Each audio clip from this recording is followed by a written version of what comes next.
Dhaka polytechnic ও বুটেক্স শিক্ষার্থীদের সংঘর্ষে আহত অর্ধ শতাধিক, দুই পক্ষেরই ক্যাম্পাসে অবস্থান। ছাত্রলীগ ঢুকছে, ছাত্রলীগের সাবেক সভাপতি ঢুকছে। ওরা যদি এখানে কোনো কারণে ছাত্রলীগ ইস্যুকে বুটেক্সের সাথে লাগায়, এটা আমরা কখনো মেনে নিব না। শত কোটি টাকা খরচেও হাতের ইশারায় আটকে ট্রাফিক ব্যবস্থা, নতুনভাবে ঠেলে সাজানোর কথা বলছে সিটি কর্তৃপক্ষ। বুয়েট নির্ধারণ করছে, ওই কস্ট এস্টিমেটটাও তারা করছে। আমরা পেলে স্থানীয় সরকার বিভাগ যেভাবে পরামর্শ দেবে সেই অনুযায়ী আমরা এগুলোকে ফ্যাসিলিটেট করব। নভেম্বরের শেষে চোখ রাঙাচ্ছে ঠান্ডাজনিত রোদ, বেশি আক্রান্ত শিশু বৃদ্ধরা, ডেঙ্গুর লক্ষণে বাড়ছে শঙ্কা।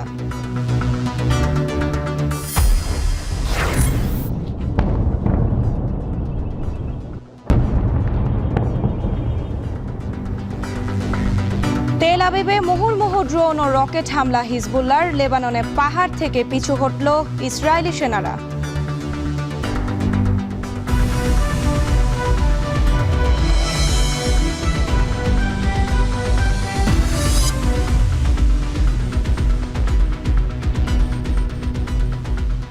স্বাগত এখন বাণিজ্যে, পুরো আয়োজন জুড়ে সঙ্গে আছি আমি সুমাইয়া রাত্রি। বাংলাদেশ টেক্সটাইল বিশ্ববিদ্যালয় ও ঢাকা পলিটেকনিক ইনস্টিটিউটের শিক্ষার্থীদের মধ্যে রাতে সংঘর্ষ হয়েছে। ছাত্র রাজনীতি নিষিদ্ধ থাকলেও দুই পক্ষের মধ্যে বুটেক্সের হলে ছাত্রলীগ ও ছাত্রদলে ঢোকার ভুল বোঝাবুঝি নিয়ে শুরু হয় সংঘর্ষ। এতে অর্ধ শতাধিক শিক্ষার্থী আহত হওয়ার খবর জানা গেছে। রাতেই পুরো পরিস্থিতি নিয়ন্ত্রণে আনে সেনাবাহিনী ও পুলিশ। বিস্তারিত আতাউর নিয়নের প্রতিবেদনে। বাংলাদেশ টেক্সটাইল বিশ্ববিদ্যালয় ও ঢাকা পলিটেকনিক্যাল ইনস্টিটিউটের শিক্ষার্থীদের মধ্যে রোববার রাতে হয় সংঘর্ষ। দুই গ্রুপের মধ্যে চলে ইটপাটকেল নিক্ষেপ ও ধাওয়া পাল্টা ধাওয়া। ঘটনার শুরু হয় বুটেক্স আজিজ হল থেকে, যেখানে নিষিদ্ধ সংগঠন ছাত্রলীগ প্রবেশের অভিযোগ রয়েছে। ছাত্রলীগ ঢুকছে, ছাত্রলীগের সাবেক সভাপতি ঢুকছে। হ্যাঁ, বুটেক্সের আজিজ হলের ভিতরে আমাদের দুইটা তিনটা ছাত্রকে ওরা এখানে মারছে একসাথে, কিন্তু আমরা ওদের সাথে সমন্বয় করতে যাচ্ছি। আমরা যে এগিয়ে স্টুডেন্ট, ওদের কাছে আমরা সমাধান চাইছি, হাত জোর করে মাপ চাইছি, ভাই তোরা জায়গা আমরা চলে যাই। ওরা সমাধান যে পর্যন্ত গেছে, ওরা আবার আমাদেরকে উল্টা অ্যাটাক করছে। তবে এর মধ্যে কেউ আবার ছাত্রদল প্রবেশের অভিযোগ জানিয়েছে। তাদের দাবি, ক্যাম্পাসের ছাত্র রাজনীতি নিষিদ্ধ হলেও কেন তারা হলে এসেছে। বাংলাদেশের কোনো বিশ্ববিদ্যালয়গুলোর মধ্যে আমি মনে করি বিশ্ববিদ্যালয় সিন্ডিকেট সবার মাধ্যমে সর্বপ্রথম যদি কোনো বিশ্ববিদ্যালয় ছাত্র রাজনীতিকে নিষিদ্ধ করে থাকে, তার মধ্যে অন্যতম হচ্ছে বুটেক্স। ছাত্রদলের 4 জন মিটিং করতে আসছিল, তখন আমাদের যেহেতু আমাদের রাজনীতি নিষিদ্ধ, সে আমাদের সিনিয়ররা বের করে দিতে গেছে। তখন তারা বলতেছে যে তারা বের হবে না। ওরা যদি এখানে কোনো কারণে ছাত্রলীগ ইস্যুকে বুটেক্সের সাথে লাগায়, এটা আমরা কখনো মেনে নিব না। কারণ বুটেক্স প্রথম থেকেই এই জিনিসগুলোতে আমাদের খুবই আমরা সেনসিটিভ। যারা বিভিন্ন রাজনৈতিক ছায়াতলে এসব করছে, আমরা এদের সুষ্ঠু বিচার চাই। আর এই ঘটনার জেরে দুপক্ষের মধ্যে সংঘর্ষের সূত্রপাত হয়। পরিস্থিতি নিয়ন্ত্রণে কাজ করে সেনাবাহিনী ও পুলিশ। প্রথমে পরিস্থিতি স্বাভাবিক হলেও ফের শুরু হয় সংঘর্ষ। এতে মধ্যরাত থেকে সারা রাত ওই এলাকায় আতঙ্ক বিরাজ করে। সেই সাথে ক্যাম্পাস দুটির আশেপাশে যান চলাচল বন্ধ হয়ে যায়। এই ঘটনায় দুই পক্ষের অর্ধ শতাধিক শিক্ষার্থী আহত হয়ে ঢাকা মেডিকেল সহ বিভিন্ন হাসপাতালে চিকিৎসাধীন রয়েছে। সংঘর্ষের এক পর্যায়ে এলাকার মসজিদে মাইকিং করে তাদেরকে যে যার হলে ফিরে যাওয়ার আহ্বান জানানো হয়। তবে রাতে উভয় পক্ষকেই নিজ ক্যাম্পাসের সামনে অবস্থান নিতে দেখা গেছে। আতাউর নিয়ন, এখন, ঢাকা। গত 15 বছরে 120 কোটি টাকা খরচ করেও পুলিশের হাতের ইশারা থেকে বের হতে পারেনি ঢাকার ট্রাফিক ব্যবস্থা। অভিযোগ রয়েছে, একের পর এক প্রকল্প হাতে নেওয়া হলেও আসল উদ্দেশ্য ছিল টাকা হাতিয়ে নেয়ার। বিশ্লেষকরা মনে করেন, বাস্তবতার সাথে মিল না রেখেই যতই ডিজিটাল করা হোক না কেন, কোনো প্রকল্পতেই মিলবে না সুফল। এদিকে সিটি কর্পোরেশন বলছে, নতুনভাবে ঢেলে সাজানো হচ্ছে ট্রাফিক ব্যবস্থা। বিস্তারিত গালিব ইবনে রিয়াজের প্রতিবেদনে।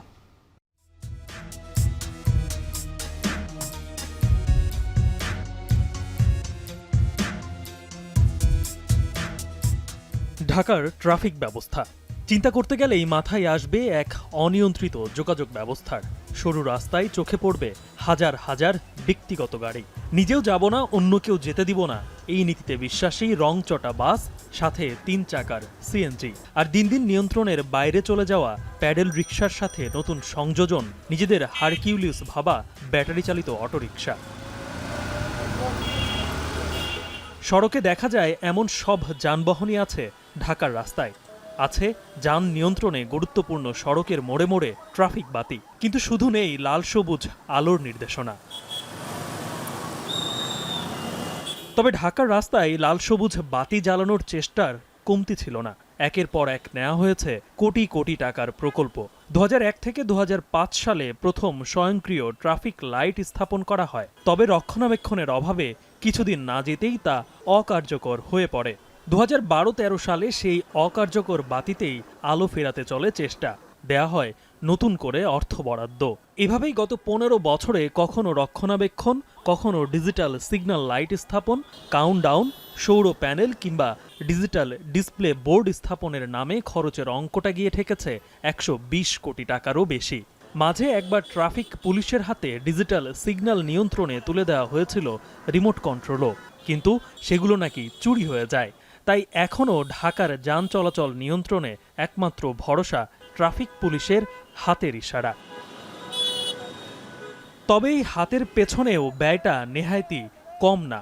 ঢাকা শহরের প্রায় 6.5 শতাধিক স্থানে দায়িত্ব পালন করেন প্রায় 3000-এর বেশি পুলিশ সদস্য, যাদের জন্য বেতন ভাতা বাবদ বছরে সরকারের ব্যয় প্রায় 164 কোটি টাকা। কিন্তু এরপরও ক্রমবর্ধমান যানজটের লাগাম টেনে ধরা যায়নি। কথা ছিল এই বাতিগুলোর লাল আলোয় গাড়ি থামবে, সবুজে চলবে আর হলুদে সতর্ক হবে, কিন্তু এই বাতিগুলো নিজেরাই জানে না যে তাদের জন্মটাই হয়েছে একটা গোষ্ঠীর আখের গোছানোর জন্য। ঠিক একই রকমভাবে এই শহরে চলাচলকারী লাখ লাখ মানুষের প্রশ্ন, বাতি আছে, বিদ্যুৎ আছে, লাল সবুজ আলো কেন জ্বলে না? ডিটিসিএ বলি, মেয়র অফিস বলি, যারা যারা সিগন্যালের উদ্যোক্তা ছিলেন তাদের কেউই সিগন্যাল জানেন না। প্রজেক্ট নিলে পরেই তো পাশ হয়ে যায়, যার ফলে আগের প্রজেক্ট নেওয়ার ফলে বাস্তবায়ন হলো না। কিন্তু এইটার জবাবদিহি না দিয়ে আমি পরেরটায় চলে গেলাম, সিগন্যাল সিঙ্ক্রোনাইজেশন। তারপরে চলে আসলো ডিটিসিএ, কৃত্রিম বুদ্ধিমত্তার সিগন্যাল। এইটা দেখে মেয়র এসে বলেন আমিও আরেকটা নেই, কৃত্রিম বুদ্ধিমত্তার। এইগুলি হলো হরিলুট করেছেন ওনারা পয়সা। এক পরিসংখ্যানে দেখা যায় ঢাকা শহরে যানজটের কারণে বছরে ক্ষতির পরিমাণ প্রায় 60,000 কোটি টাকা। অথচ গত 15 বছরে সেই ক্ষতি কমানো তো যায়নি, উল্টো সড়কে বেড়েছে বিশৃঙ্খলা।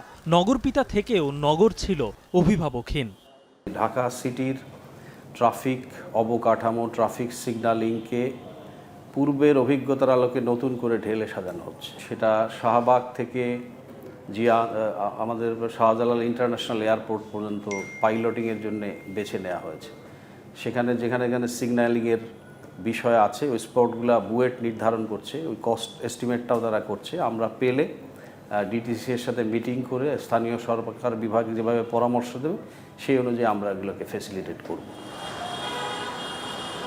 সবশেষ 70 কোটি টাকা ব্যয়ে ঢাকার ট্রাফিক ব্যবস্থায় আর্টিফিশিয়াল ইন্টেলিজেন্স এআই যুক্ত করে নতুন প্রকল্প নেওয়া হলেও তা আলো জ্বালাতে পারেনি। হিসেব মতে বর্তমানে ঢাকার সড়ক সংযোগগুলোতে মোট ট্রাফিক সিগন্যাল আছে 110টি। শুধু গুলশান 2 ছাড়া বাকি সবগুলোর কাজ ঝড়ঝাপটা থেকে নিজেকে রক্ষা করে জীর্ণ শীর্ণ হয়ে শুধুই টিকে থাকা।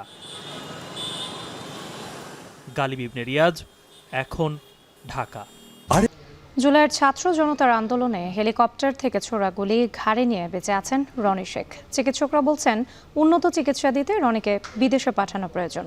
অন্যদিকে প্রাইভেট হাসপাতালে চিকিৎসা করাতে গিয়ে অনেকটাই নিঃস্ব হয়ে পড়েছে তার পরিবার। বিস্তারিত দেলোয়ার দোলনের প্রতিবেদনে। আমার যে একটাই সন্তান, কামাই করতে আমরা খাতে হবে, এখন তো কেউ কামাই না। মায়ের কান্না সন্তানের অনিশ্চিত ভবিষ্যৎ নিয়ে। জুলাই আগস্ট ছাত্র জনতার আন্দোলনে হেলিকপ্টার থেকে ছোড়া গুলি বিদ্ধ করেছে একমাত্র ছেলে রনিকে। মুখের কয়েকটি দাঁত ভেঙে গুলি আটকে আছে তার ঘাড়ে। প্রচণ্ড ব্যথা আর কষ্ট নিয়ে বেঁচে আছেন রনি শেখ। রনির গ্রামের বাড়ি ফরিদপুর জেলার বোয়ালমারী থানার ঘোষপুর ইউনিয়নের ধোতরকাঠি গ্রামে। 5 আগস্ট রাজধানীর নর্দা এলাকায় গুলিবিদ্ধ হন তিনি। পুরো শরীর অবশ হয়ে যায়। প্রাইভেট হাসপাতালে 18 দিন আইসিইউতে থাকাসহ বিছানায় পড়েছিলেন 2.5 মাস।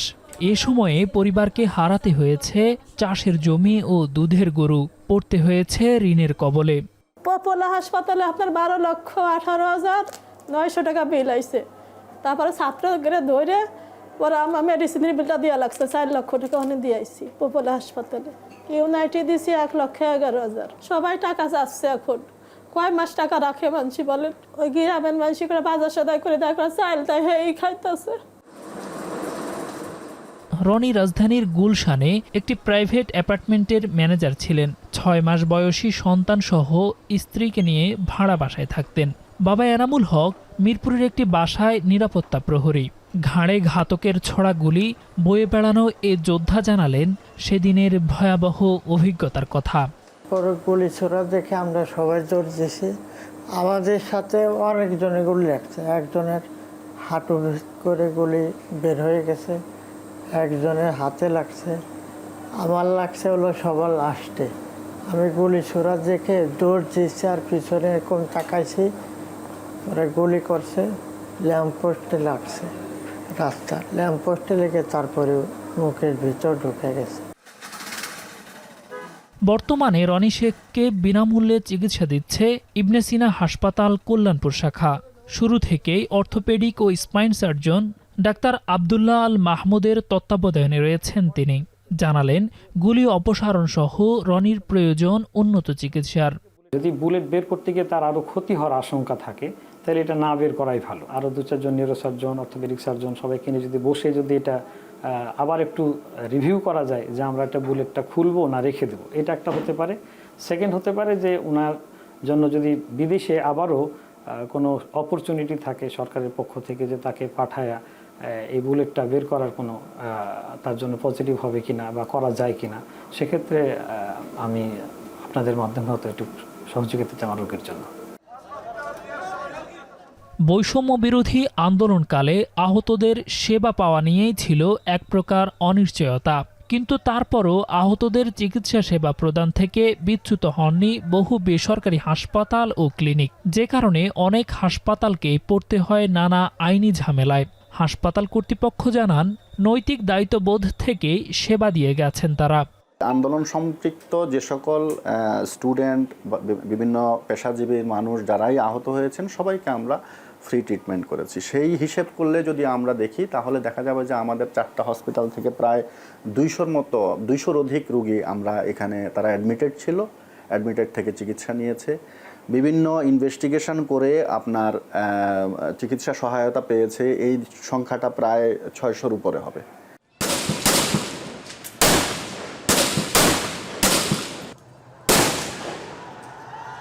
বৈষম্য বিরোধী ছাত্র জনতার আন্দোলনে গুরুতর আহত রনির মতো অনেকের উন্নত চিকিৎসার জন্য বিদেশ পাঠানো প্রয়োজন। সরকারি ব্যবস্থাপনায় এখন পর্যন্ত বিদেশ গেছেন মাত্র 7 জন। প্রক্রিয়াধীন রয়েছেন আরও অন্তত 20 থেকে 25 জন। যদিও সরকারি ব্যবস্থাপনার দীর্ঘসূত্রিতায় উন্নত চিকিৎসা প্রাপ্তিতে দেরি হচ্ছে। দেলোয়ার দোলন, এখন, ঢাকা। আবহাওয়া পরিবর্তনের সাথে সাথে চট্টগ্রামে বেড়েছে নিউমোনিয়া, ডায়রিয়া সহ শীতজনিত নানা রোগ। বিশেষ করে শিশু ও বৃদ্ধরা আক্রান্ত হচ্ছেন আশঙ্কাজনক হারে। গত 1 সপ্তাহে চট্টগ্রাম মেডিকেল কলেজ হাসপাতালে শীতজনিত রোগে মারা গেছে 2 শিশু। ডেঙ্গুর সাথে শীতজনিত রোগের প্রকোপে বাড়ছে শঙ্কা। ফয়সাল করিমের প্রতিবেদন। নভেম্বরের শেষে চোখ রাঙাচ্ছে শীতজনিত রোগ। চট্টগ্রাম মেডিকেল কলেজ হাসপাতালের বহির্বিভাগের সামনের এই দীর্ঘ সারি সেই ইঙ্গিতই দিচ্ছে। শিশু ওয়ার্ডের বহির্বিভাগ। গেল সপ্তাহে এখানে আসা রোগীদের বেশিরভাগই সর্দি, কাশি ও শ্বাসকষ্টে ভুগছেন। স্বাভাবিক সময়ে 80 থেকে 100 রোগী থাকলেও এখন তা ছাড়িয়েছে 2 থেকে 3 গুণ। ওনার ঠান্ডা লাগছে আজকে প্রায় 15-20 দিন ধরে। আজকে এখানে আসছি ট্রিটমেন্টের জন্য। বহির্বিভাগের বাড়তি চাপের প্রভাব দেখা গেল শিশু ওয়ার্ডেও। বর্তমানে এখানে গড়ে ভর্তি হচ্ছেন 70 থেকে 80 জন। 1 সপ্তাহে এই বিভাগে শীতজনিত রোগে মারা গেছে 2 শিশু। নিউমোনিয়াটা একটু সারছে, পেটে ব্যথার জন্য ডোজ দিয়েছিল, ডোজগুলো দেওয়ার পরে এখন ডায়রিয়ার মতো হয়ে গেছে। ঠান্ডা ছিল, কাশি ছিল, শ্বাসকষ্ট ছিল, জ্বর ছিল। শিশুদের পাশাপাশি বেড়েছে বৃদ্ধদের আক্রান্তের হার। ডেঙ্গুর লক্ষণের সাথে শীতজনিত রোগের মিল থাকায় বাড়ছে সংশয় ও শঙ্কা। দুই ধরনের রোগীদের সিমিলারিটি হচ্ছে যে ডেঙ্গুতে যেমন সারা শরীর ব্যথা থাকে, কোমর ব্যথা থাকে, চোখের পিছনে ব্যথা থাকে, অসম্ভব ব্যথা। ফ্লুতেও কিন্তু একই ধরনের, শরীরে অসম্ভব প্রচণ্ড ব্যথা থাকে। টনসিলের সমস্যা, কানের সমস্যা, এই ধরনের রোগী জ্বর নিয়ে ভর্তি হচ্ছে, তারপরে দেখা গেল যে না এটা ডেঙ্গু। এটা একটু কনফিউজিং। এমন অবস্থায় পরিষ্কার পরিচ্ছন্নতা, পর্যাপ্ত গরম কাপড় পরা সহ শিশুদের শরীরে রোদ লাগানোর কথা বলছেন চিকিৎসকরা। ফয়সাল করিম, এখন চট্টগ্রাম। নভেম্বরের দিকে ডেঙ্গু পরিস্থিতি কমে আসতে শুরু করলেও এ বছরের চিত্র ভিন্ন। গেল 24 ঘন্টায় ডেঙ্গুতে আক্রান্ত হয়ে একদিনে সর্বোচ্চ মৃত্যু দেখেছে বাংলাদেশ। এ নিয়ে আরও জানাতে চাঁদপুর জেনারেল হাসপাতাল থেকে যুক্ত হচ্ছেন সহকর্মী তালহা জুবাইর। তালহা, গেল 24 ঘন্টায় নতুন করে কতজন ডেঙ্গু রোগী হাসপাতালে ভর্তি হয়েছে জানাবেন?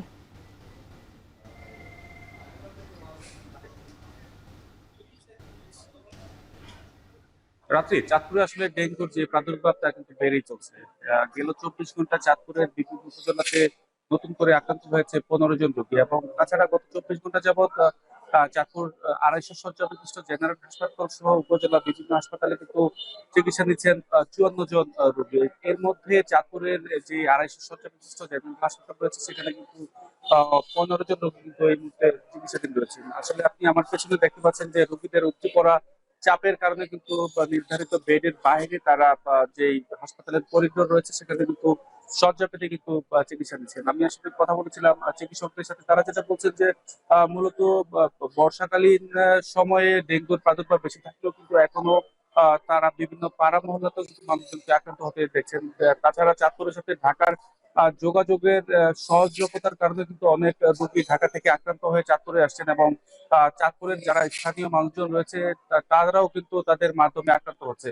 আসলে যারা চিকিৎসক রয়েছেন তারা বলছেন যে ডেঙ্গু রোগে আক্রান্ত হলে আতঙ্কিত না হয়ে তারা যাতে তরল জাতীয় খাবার বেশি করে গ্রহণ করেন এবং সারাক্ষণ যাতে মশারি ছাটিয়ে থাকেন, বিশেষ করে কোনো অবস্থাতে যেন ডেঙ্গু বাহিত রোগে আক্রান্ত নতুন কেউ যাতে আক্রান্ত না হয় সেই জন্য কিন্তু তারা বলছেন যে যারা আক্রান্ত রোগী রয়েছেন তারা যাতে নিরাপদে থাকে এবং মশারি ছাটিয়ে যাতে মশার সংস্পর্শের বাইরে থাকতে পারেন। আরেকটা বিষয় আপনাকে জানিয়ে রাখি, চাঁদপুর গত নভেম্বরের 24 দিন পর্যন্ত চাঁদপুরে এখন পর্যন্ত মোট 354 জন রোগী কিন্তু 348 জন রোগী কিন্তু ডেঙ্গু রোগে আক্রান্ত হয়েছেন। তাছাড়া 8টি উপজেলার মধ্যে চাঁদপুর ফরিদগঞ্জে উপজেলায় 5 জন, শাহরাস্তিতে 3 জন, কচুয়ায় 2 জন, হাজীগঞ্জে 6 জন, মতলব উত্তরে 8 জন এবং দক্ষিণে 10 জন রোগী কিন্তু চিকিৎসাধীন রয়েছেন, এবং হাইমচর উপজেলায় 3 জন রোগী কিন্তু এই মুহূর্তে ডেঙ্গু রোগে আক্রান্ত হয়ে চিকিৎসাধীন রয়েছে। তো রাত্রি সবকিছু মিলিয়ে ছিল আমার চাঁদপুর থেকে ডেঙ্গু রোগের সবশেষ। চাঁদপুরের হাসপাতালগুলোতে বেড়েছে ডেঙ্গু রোগীর সংখ্যা। এ বিষয়ে বিস্তারিত জানাচ্ছিলেন সহকর্মী তালহা জুবাইর। গ্যাস সংকটে বছরের অর্ধেক সময় বন্ধ থাকছে আশুগঞ্জ সার কারখানা। ফলে বড় অঙ্কের লোকসান গুনছে দেশের প্রাচীন এই ইউরিয়া সার উৎপাদনকারী প্রতিষ্ঠানটি। বিস্তারিত জানাতে যুক্ত হচ্ছেন সহকর্মী আজিজুল সঞ্চয়। সঞ্চয়, গ্যাস সংকট সমাধানে কর্তৃপক্ষ কোনো পদক্ষেপ নিয়েছে কিনা এখন পর্যন্ত?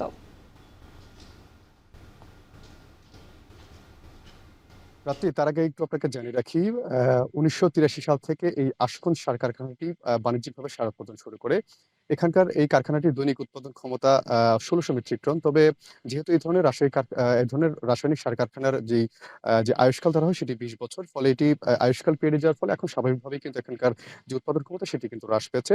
এখন প্রতিদিন গড়ে 1000 থেকে 1100 মেট্রিক টন পর্যন্ত সার উৎপাদন করা হয়ে থাকে। তবে মূল যে সমস্যা যেটি হচ্ছে যে গত 3 থেকে 4 বছর ধরে কিন্তু এখানে এই যে ইউরিয়া সার উৎপাদনের যে প্রধান যে কাঁচামাল আছে প্রাকৃতিক গ্যাস, এটির সংকটের কারণে বছরের অর্ধেক সময় এটি বন্ধ থাকে।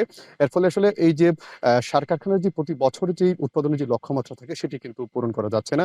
একটু আপনাকে জেনে রাখি রাত্রি, গত 2022-23 অর্থ বছরে এই আশুগঞ্জ সার কারখানায় ইউরিয়া সার উৎপাদনের লক্ষ্যমাত্রা ধরা হয়েছিল 3 লক্ষ মেট্রিক টন। এর বিপরীতে এখানে উৎপাদন হয়েছে মাত্র 1,57,000 টনের কিছু বেশি। এছাড়া যে অর্থ বছর যেটি শেষ হয়েছে 2023-24 এই অর্থ বছরে এখানে প্রায় 1 লক্ষ মেট্রিক টনের মতো ইউরিয়া সার উৎপাদনের জন্য লক্ষ্যমাত্রা নির্ধারণ করেছিল সার কারখানা কর্তৃপক্ষ। এর বিপরীত উৎপাদন হয়েছে মাত্র 48,000 টনের মতো, অর্থাৎ প্রায় অর্ধেকেরও বেশি কিন্তু ঘাটতি রয়েছে। রাত্রি, একটু আপনাকে জেনে রাখি যে এই যে গ্যাস সংকটের কারণে মূলত যে উৎপাদন যেটি ব্যাহত হচ্ছে, মূলত প্রতিদিন এখানকার যে উৎপাদন স্বাভাবিক রাখার জন্য প্রতিদিন 48 মিলিয়ন ঘনফুট গ্যাসের প্রয়োজন হয়। তবে এই পরিমাণ গ্যাস আসলে এখন তারা পাচ্ছে না, যার ফলে বেশিরভাগ সময় কিন্তু কারখানাটি বন্ধ রাখতে হচ্ছে। আমরা এটি নিয়ে কথা বলেছিলাম এখানকার যারা কর্তৃপক্ষ আছেন, বিশেষ করে এই সার কারখানার যিনি ব্যবস্থাপনা পরিচালক প্রদীপ কুমার নাথ, তার সঙ্গে আমার কথা হয়েছে। তিনি বলছেন যে তারা ইতিমধ্যে বিষয়টি নিয়ে তাদের যে ঊর্ধ্বতন কর্তৃপক্ষ আছেন, এছাড়া যেই জ্বালানি মন্ত্রণালয়ে তারা কথা বলেছেন, আসলে এই ইউরিয়া সার উৎপাদন স্বাভাবিক রাখার জন্য এখানে যেন যে প্রাকৃতিক গ্যাসের যে সরবরাহ সেটি যেন স্বাভাবিক রাখা হয়, সেই বিষয়টি নিয়ে তারা কথা বলছেন। তারা আশা করছেন হয়তোবা এই সমস্যাটি খুব শীঘ্রই কেটে যাবে। রাত্রি আরেকটি বিষয় যে চলতি বছরের গত 21শে ফেব্রুয়ারি থেকে কিন্তু এই সার কারখানায় গ্যাস সংকটের কারণে সার উৎপাদন বন্ধ রয়েছে। যদিও প্রায় 9 মাস পর গত 15ই ফেব্রুয়ারি কিন্তু এখানে পুনরায় গ্যাস সংযোগ দেওয়া হয়েছে। তবে যেহেতু আসলে এখানে ইউরিয়া সার উৎপাদনের জন্য কয়েকটি ধাপ পেরোতে হয়, সেজন্য আসলে এখন তারা আসলে যন্ত্রপাতিগুলো চালু করেছেন। এখন উৎপাদনে যেতে আরো প্রায় 2 সপ্তাহের মতো সময় লাগতে পারে, তিনি আমাদেরকে জানিয়েছেন। তো রাত্রে আমার কাছে এই ছিল আশুগঞ্জ থেকে এই সার কারখানার সবশেষ তথ্য। ব্রাহ্মণবাড়িয়া থেকে যুক্ত ছিলেন সহকর্মী আজিজুল সঞ্চয়। বালু তোলার নামে নেওয়া হচ্ছে পাহাড়ি খরস্রোতা স্বচ্ছ পানির নদী সোমেশ্বরীকে। খনিজ সম্পদে ভরা এই নদী ভোগ দখলে হারিয়েছে নিজস্বতা। নামমাত্র মূল্যে ইজারা নিয়ে কোটি টাকার বাণিজ্য করেছেন প্রভাবশালীরা। অপরিকল্পিত বালু উত্তোলন থেকে সৃষ্ট গভীর খাদে পড়ে ঘটছে মৃত্যুর মতো ঘটনা। স্থানীয়দের দাবি, সোমেশ্বর থেকে বালু উত্তোলন সাময়িক নয়, বন্ধ হোক স্থায়ীভাবে। রিফাত আহমেদ রাসেলের প্রতিবেদনে দেখুন বাকিটা। পাহাড়ি কন্যা সোমেশ্বরী নদীর এমন শান্তনীরব পরিবেশের সাথে খুব একটা পরিচিত নয় স্থানীয়রা। সে কথাই বলছিলেন নদী তীরের বাসিন্দা আব্দুল হাশেম। 14 বছর পর ফের নদীতে নেমেছেন মাছ ধরতে। ছোট ছোট ফাঁদ পেতেছেন সোমেশ্বরীর স্বচ্ছ জলে। আগের পরিবেশটা তো খুব শান্ত ছিল, এই বালু তোলার পরিবেশটা তো কত নেতামি, কত কিছু, কত কাজিয়া ঝগড়া।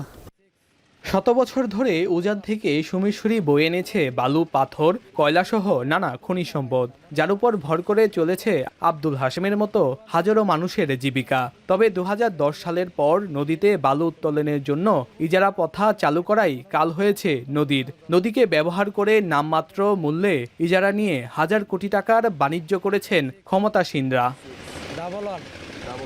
স্থানীয়রা বলছেন বালু উত্তোলনের নামে ধ্বংসযজ্ঞ চলেছে।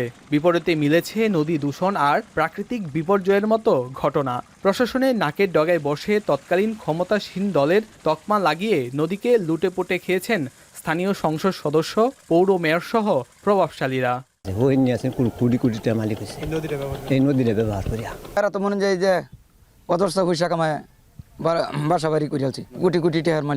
সোমেশ্বরী নদীর 0 পয়েন্ট থেকে জারিয়া পর্যন্ত মোট 5টি বালু মহলে অবৈধ ড্রেজিং করে বালু তোলায় নদী যেন এখন মরতে বসেছে। নদীর সর্বত্রই তৈরি হয়েছে চোরাবালির মৃত্যুফাঁদ। গত 2 বছরে নদীর চোরাবালির ফাঁদে পড়ে প্রাণ গেছে অন্তত 15 জনের। এর মধ্যে 2024 সালের অক্টোবর পর্যন্ত প্রাণ হারিয়েছেন 8 জন। এছাড়াও নদী ভাঙন, শব্দ দূষণ ও পরিবেশগত ক্ষতি তো রয়েছেই। অসংখ্য প্রাণহানির ঘটনাও ঘটেছে, আমরা দেখেছি। তারা বিধি অনুযায়ী বালু উত্তোলন করে নাই এবং এই রাস্তাঘাট এই পর্যন্ত বোধহয় আমার মনে হয় 100-র উপরে চূড়া বালুতে মারা গেছে। বাংলাদেশ আইনবিদ সমিতি বেলার একটি রিট পিটিশন মামলায় হাইকোর্টের নির্দেশে চলতি বছরের এপ্রিল থেকে বালু উত্তোলন ও ইজারা প্রক্রিয়া সাময়িকভাবে বন্ধ রয়েছে। পরিবেশ সংশ্লিষ্টরা বলছেন নদীর বাণিজ্যিকরণ বন্ধের পাশাপাশি বন্ধ করতে হবে ব্যক্তি ইজারাও।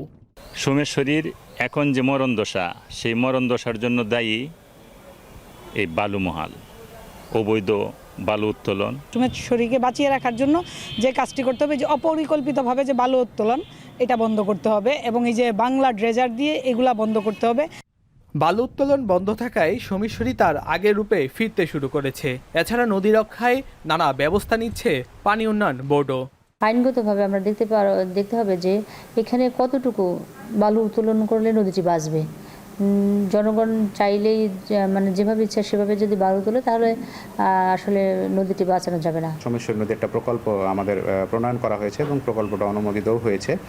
আমাদের এখানে একটা স্টাডি অঙ্গ রয়েছে। এই স্টাডিটার মাধ্যমে আমরা সোমেশ্বরী নদীর ভাঙন কবলিত এরিয়া, বিশেষ করে এই নদীর বালু কিভাবে উত্তোলন করলে নদীর বৈশিষ্ট্যটা বজায় থাকবে সে বিষয়ে বিস্তারিত সমীক্ষা করা হবে। সর্বশেষ 2023 সালে নদীর 5টি বালুমহলের ইজারা হয় প্রায় 76 কোটি টাকায়। রিফাত আহমেদ রাসেল, এখন নেত্রকোনা। যশোরের মনিরামপুরের মধুপুর গ্রামে আশ্রয়ণ প্রকল্পে অনিয়মের অভিযোগ উঠেছে। 6টি ঘর বরাদ্দ পেয়েছে একই পরিবার। ঘরে লাগিয়েছেন 3টি এসি, ঘরের বারান্দায় গ্রিল, মেঝেতে লাগিয়েছেন টাইলস। এমনকি ভূমিহীনদের কাছ থেকে টাকা হাতিয়ে নেওয়া সহ 4টি ঘর দখল রাখার অভিযোগ উঠেছে কয়েকজনের বিরুদ্ধে। রিপন হোসেনের তথ্যে এনামুল হকের ছবিতে প্রতিবেদন।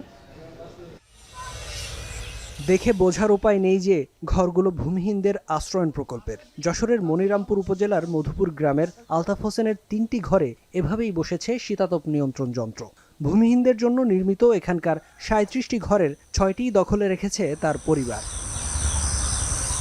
উপজেলার তালিকায় আলতাফের নিজের নাম না থাকলেও 2 স্ত্রীর নামে নিয়েছেন 2টি ঘর। এর মধ্যে ছোট স্ত্রীকে দেখিয়েছেন স্বামী পরিত্যক্তা হিসেবে, আর শ্যালিকা 2 পুত্রবধূ ও ভাতিজার স্ত্রীর নামে নিয়েছেন আরও 4টি ঘর। তবে আলতাফের দাবি, ওই জমিতে আগে থেকেই তাদের ঘর থাকায় তার পরিবারের অনুকূলে 6টি ঘর দিয়েছে সরকার, আর এসি লাগিয়েছে তার ছেলেরা। চেয়ারম্যান দখল করে দেওয়ার এই চেয়ারম্যানের বিরুদ্ধে মামলা করেছে।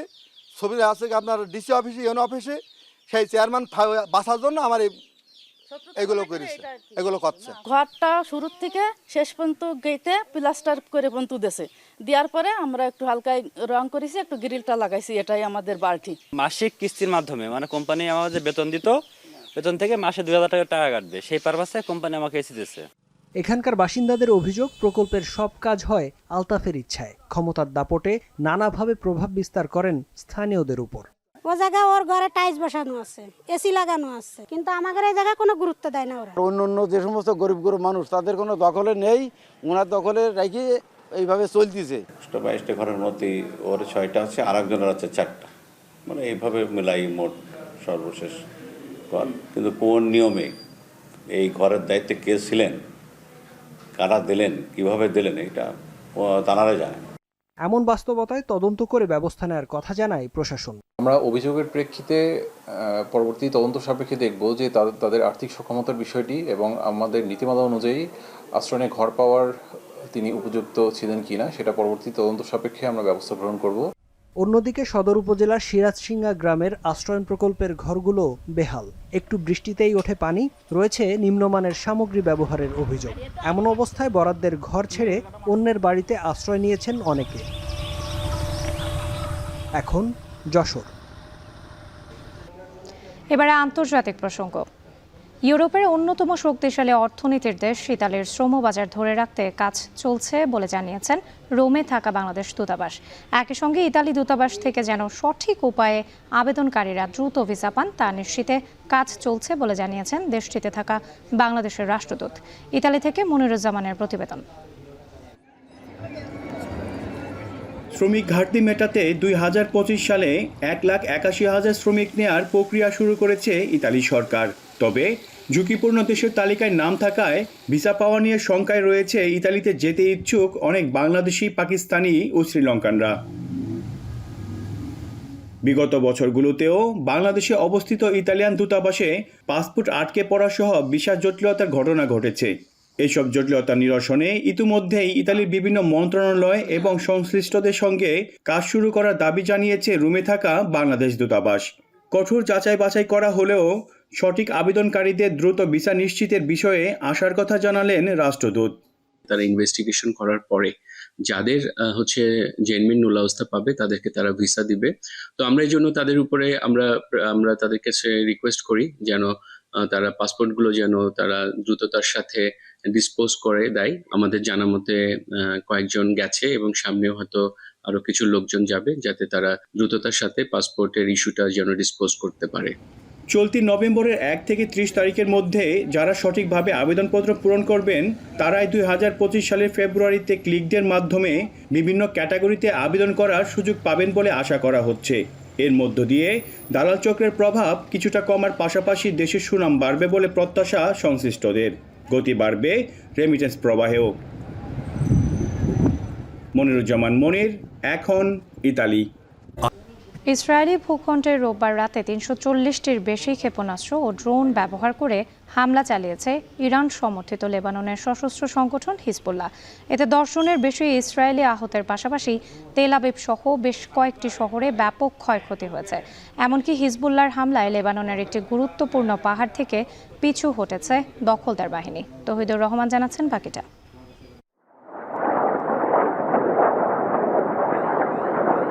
বিমান হামলা চালিয়ে বৈরুতে ২৯ জনকে হত্যার পর রোববার ইসরায়েলকে এভাবে জবাব দিতে শুরু করে লেবাননের সশস্ত্র গোষ্ঠী হিজবুল্লাহ। মুহুর্মুহু ক্ষেপণাস্ত্র ও ড্রোন হামলায় কেঁপে ওঠে ইসরায়েলি ভূখণ্ড।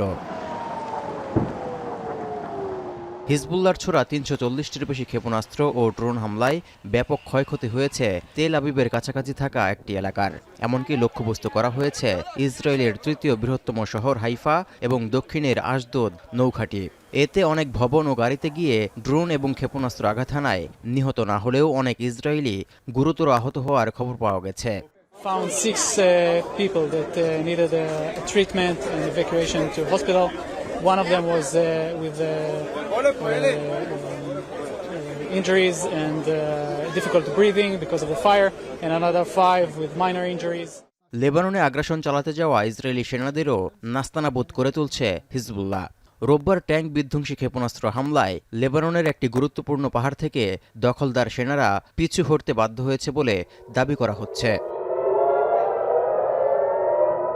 এর মধ্য দিয়ে হিজবুল্লাহ ও ইসরায়েলের মধ্যে লড়াই উত্তেজনা কয়েক গুণ বেড়েছে।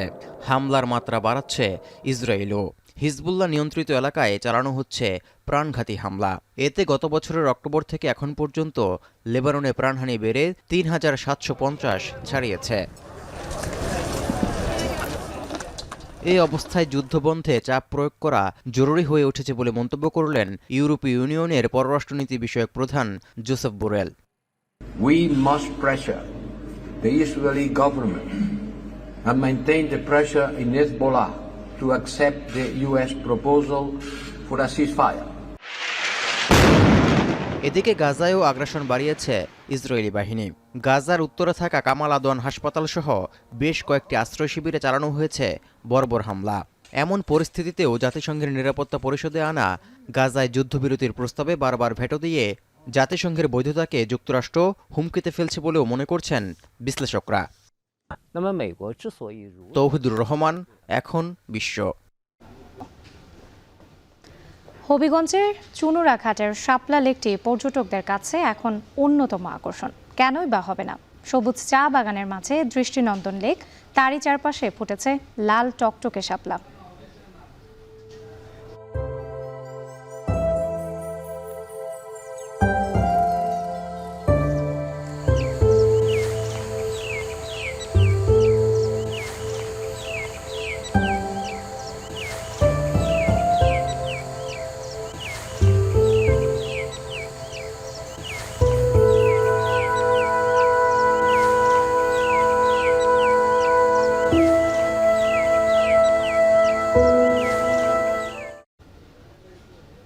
সত্যি কি অপরূপ দৃশ্য দেখে এলাম আমরা। পর্যটকরা এটি দারুণভাবে উপভোগ করছেন। এখন বাণিজ্য শেষ করছি, তার আগে শিরোনামগুলো আরও একবার।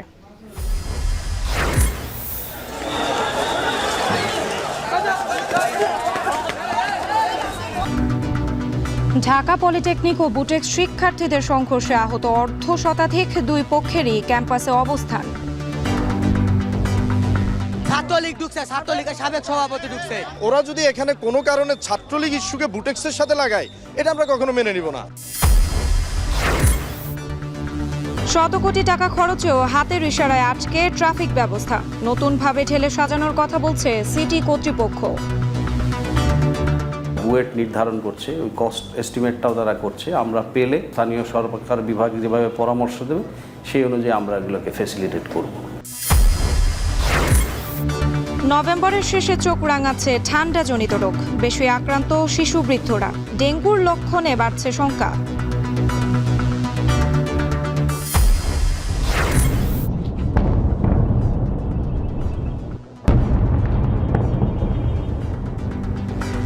এবং তেল আবিবে মুহুর্মুহু ড্রোন ও রকেট হামলায় হিজবুল্লাহর, লেবাননের পাহাড় থেকে পিছু হটল ইসরায়েলি সেনারা।